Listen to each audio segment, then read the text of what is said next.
மாதுளம்பழம் உதிர்த்து வச்சிருக்கேன். இதுல வெங்காயம் தூள அரிஞ்சு வச்சிருக்கேங்க.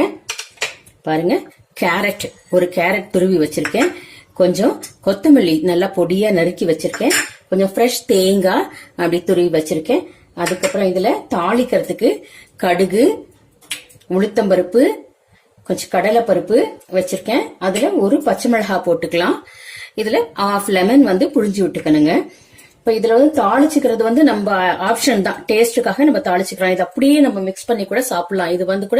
இது குக் பண்றது கிடையாது, அப்படியே நம்ம ராவா சாப்பிடுறது தான். இது ரொம்ப ஹெல்த்தியான ஒரு டிஷ். நீங்க கர்நாடகால பாத்தீங்கன்னா எல்லாத்துலயும் ஒரு மேரேஜ் போனா கூட, ஒரு காது குத்தி போனா, வீட்லயே சாதாரணமா இந்த ஸ்ரீராம நவமிக்கெல்லாம் பானகம் பிளஸ் இந்த ஹெசர்பலை கோசம்பரி எல்லார் வீட்லயும் செஞ்சிருப்பாங்க. இது ஒரு ஃபேமஸான ஒரு ஸ்நாக்.